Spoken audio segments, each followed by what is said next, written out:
everyone, welcome back to another episode of your OGR, as today is game 73 as the Edmonton Oilers went up against the Colorado Avalanche as the Edmonton Oilers walked away with a massive loss, but we still got it in overtime, and honestly, this game was pretty entertaining. Now, I don't know if it was entertaining or not because I was not able to watch this game. Unfortunately, I was doing inventory at my work, and I was stuck there until about 12:15 at night there, so I wasn't able to leave until pretty late at night, so I wasn't able to unfortunately watch the game or rewatch the game or anything like that just because, I didn't have time because, well, right now, I'm live for the 12-hour live stream. If you guys have not seen it yet or, whatever, go check it out. I'm live right now. Once this video gets uploaded, I'm probably still live, probably playing some franchise mode or watching the Nashville Predators go up against the Pittsburgh Penguins. But we're just going to kind of do a quick recap of the game. Not going to go into it too much, but for the fact that everyone is saying in the chat that it was an absolute magnificent game between the Avs and the Oilers. There was a lot of positives to talk about from what I seen from from some of the fans, if I could speak English.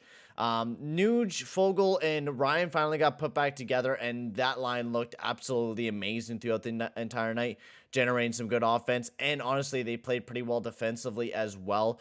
But let's get into the goal scoring now. Nothing happened in the first or second period, and I was quite amazed when I had, a few breaks during inventory to check the, what the score was. I was like, oh my god, the game is still tied up at 0. This is it's kind of weird, man.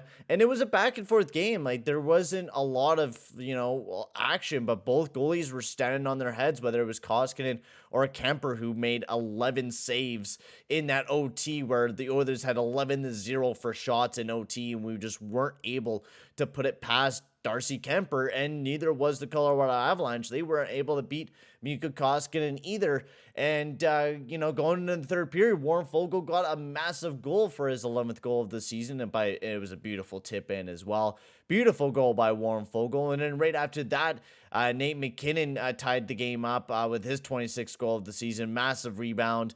Koskinen wasn't able to handle it, and just jumped right into a perfect spot where we weren't able to defend it, or, we weren't able to get to McKinnon, and he buried it right on the back of the net to, tie the game up. Nothing happened in overtime, but for the Oilers, just peppering shots on Darcy Kemper, and just we weren't able to beat him, like, at all. Just weren't able to beat him at all. But then Nathan McKinnon and the shootout got the lonely goal, and put it away for the Colorado Avalanche, and they took a big win out of us. But the thing is about that game, it was a playoff atmosphere game from what I was hearing from a lot of people, that it was a playoff atmosphere game. And when I was watching over the highlights, it really did look like it was. And we still got a point out of this. You really think about it, we still get a point.